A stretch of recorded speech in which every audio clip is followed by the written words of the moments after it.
From the National Press Club in Washington, D.C., this is Update One, the club's official podcast. It features newsworthy stories originating from the NPC facilities, as well as broader topics related to journalism, communications, press freedom, and transparency.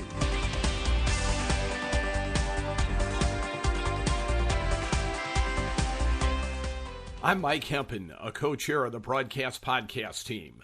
Some of the journalists who were attacked in October 2023 while positioned near the Israeli-Lebanese border say no one has ever been held accountable. The attack killed a Reuters cameraman and wounded 6 others. Earlier this month, the National Press Club's Press Freedom Center hosted a panel discussion about that incident.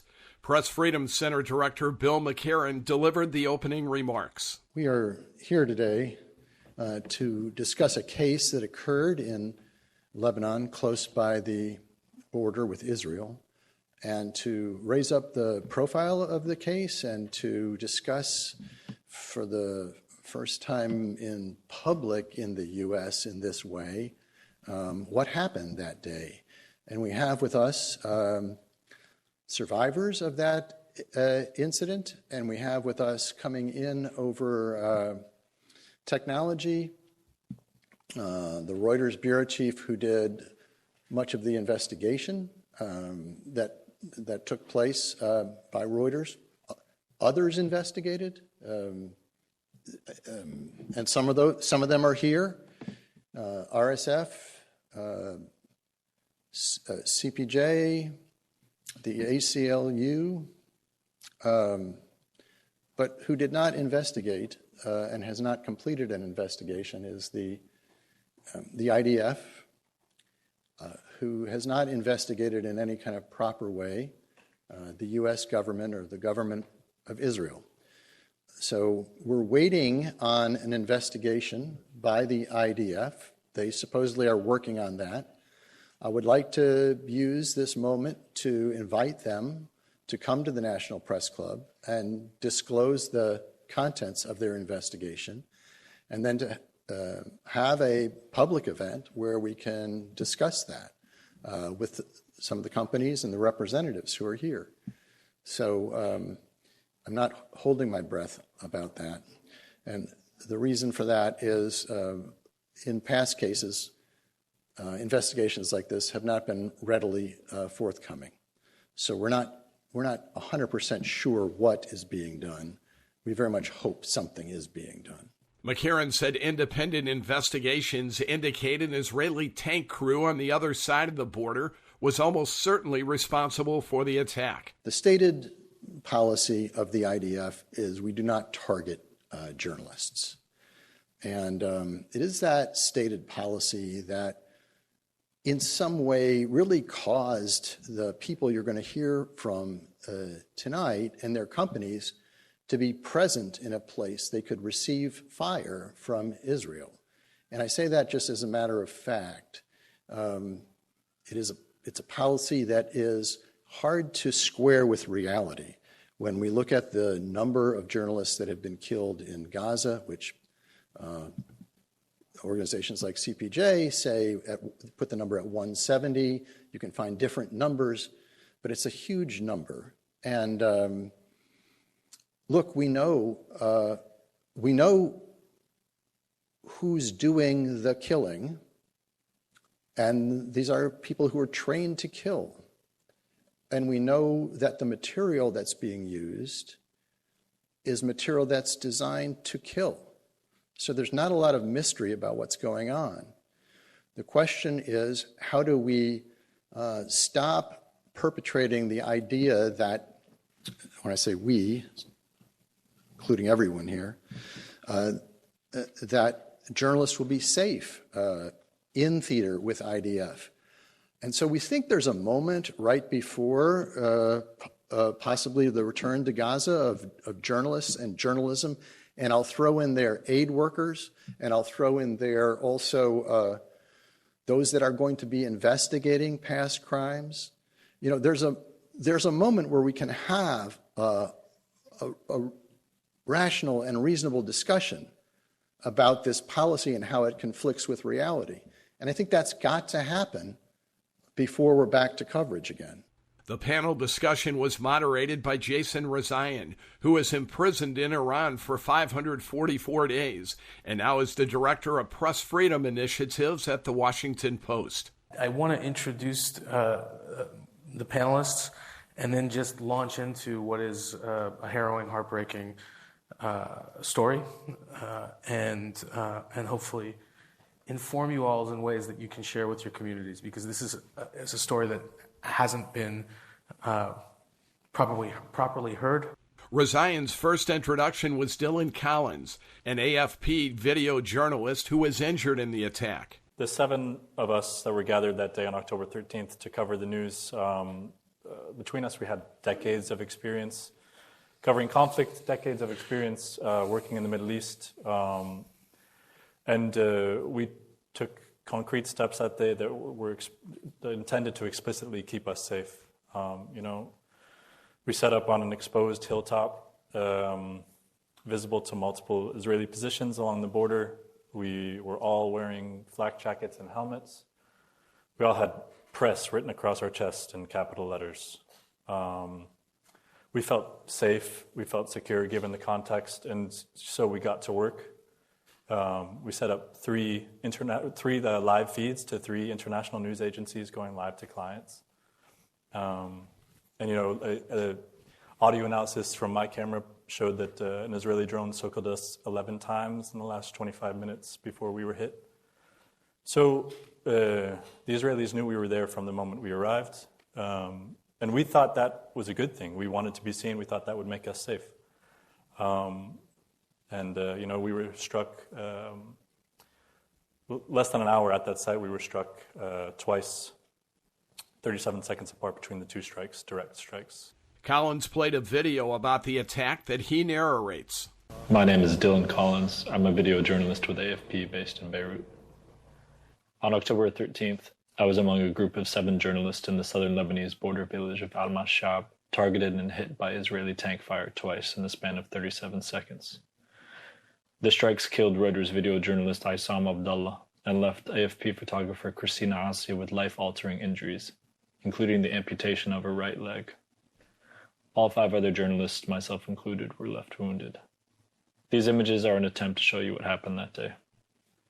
Here you see my colleague Christina Assi arriving in Al-Mashab, where we spent almost an hour filming a column of smoke on the other side of a distant hilltop, close to Lebanon's border with Israel. At this position, we're about 2 kilometers from the border, significantly removed from the smoke. For the next hour, we filmed the smoke billowing. Together, with colleagues from Al Jazeera and Reuters, we had 3 live broadcast feeds going out to 3 international news agencies. All 7 journalists were clearly marked as members of the press, and we were wearing flak jackets and helmets. We were visible to multiple Israeli military positions along the border, both to our east and to our west, and we were also visible to the Israeli drones constantly buzzing overhead. Audio analysis of my footage that day shows that an Israeli drone circled us at least 11 times in the last 25 minutes before we were hit.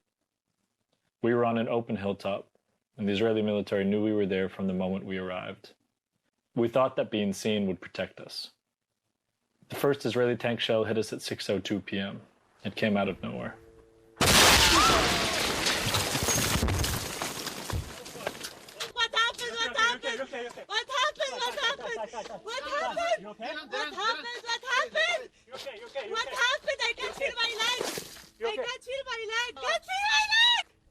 I was blown back by the force of the impact, and immediately heard my colleague Christina screaming for help. I ran to her and saw the devastating wounds to her legs. I knew I had to put tourniquets on both legs or she'd bleed out. I got down on my knees, straddling her right leg, and began to slide a tourniquet up towards her knee, but before I could tighten it. I can't feel my legs! What happened? I can't feel my legs! You're okay. La la la la la la la la la la la la. The second strike came just 37 seconds after the first, and just meters away from its impact site. We later learned that our colleague Issam was killed instantly in the first strike, after receiving the brunt of its force. The other 5 journalists were wounded in the second strike.